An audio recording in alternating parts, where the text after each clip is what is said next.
comment, like, and subscribe.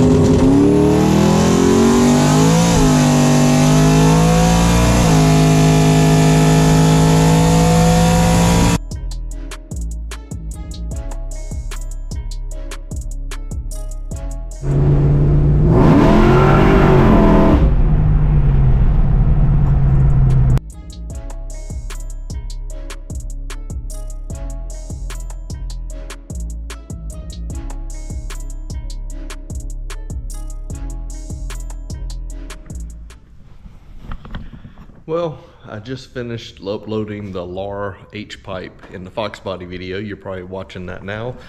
And same day, I go to crank the Mach 1 up because I need to go get it inspected. It's that time of the year. And it didn't want to crank, took forever for it to fire. And then when it did, it just didn't want to run right. Its idle's fluctuating, it was trying to cut off. I noticed on my fuel pressure gauge, it was staying at 0. So the first thing I did was I was like, well, I don't know if I remember hearing the fuel pumps. So I got in here like this. Turned on the key. And I don't hear any fuel pump back there. And there's no fuel pressure. Typically right now it'd be showing at least some kind of residual pressure in there. And nothing. And then when you crank it,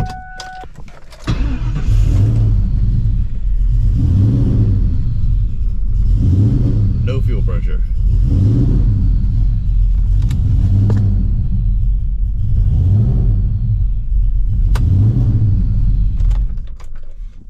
So now I have to figure out what's going on.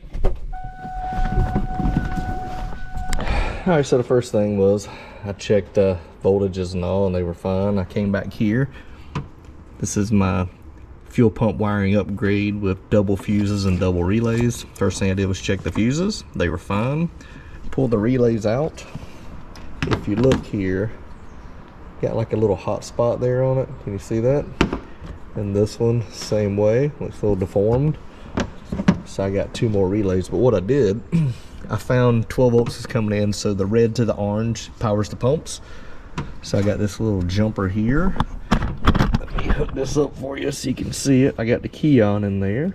So we're gonna go from here, and hear the pump running. Now let's see what kind of fuel pressure we got. Yep, we got 40 pounds of fuel pressure. Okay, so now let's unhook that one, and now let's go to this one and let's hook it up and see. Yep, that's the second pump. You can hear it running.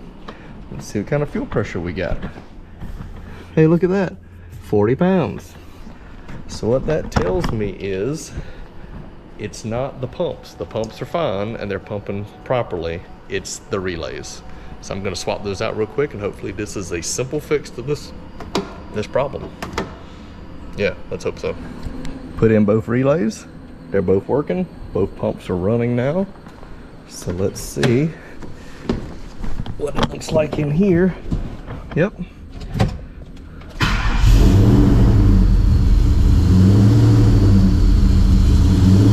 Perfect.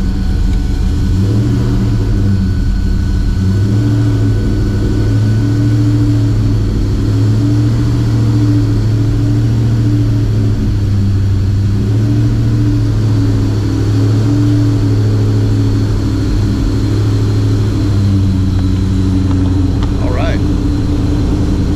I'm glad it was an easy fix. I didn't want to drop that tank. I always keep my cars full of ethanol, so it's like 3/4 of a tank right now.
I decided to go and order brand new relays. So these are 40 amp relays, if you can see that.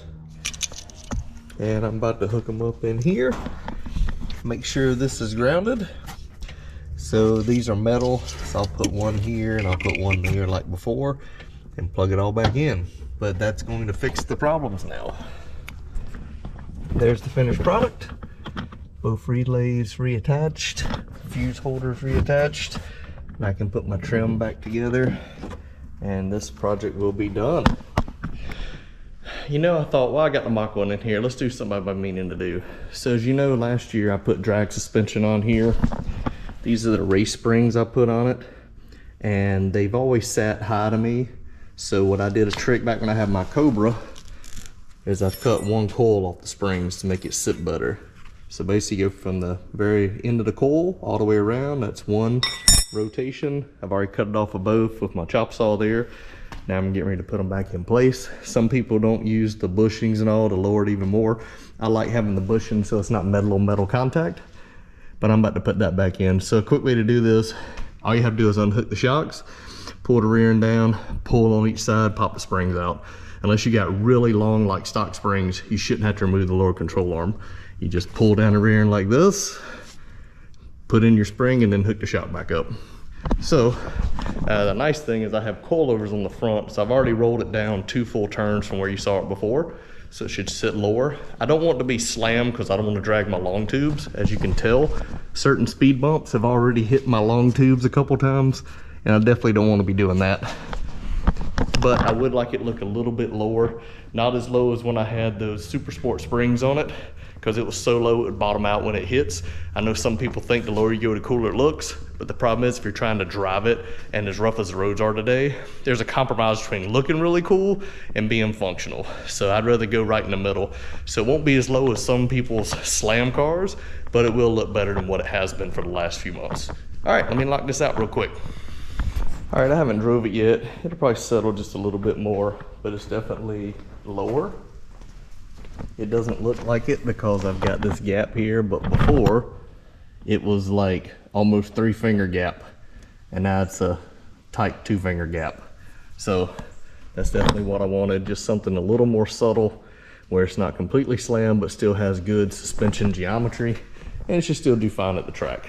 Like I say, it's been 140 60 foots with that suspension and been a 980 with the supercharger belt coming off.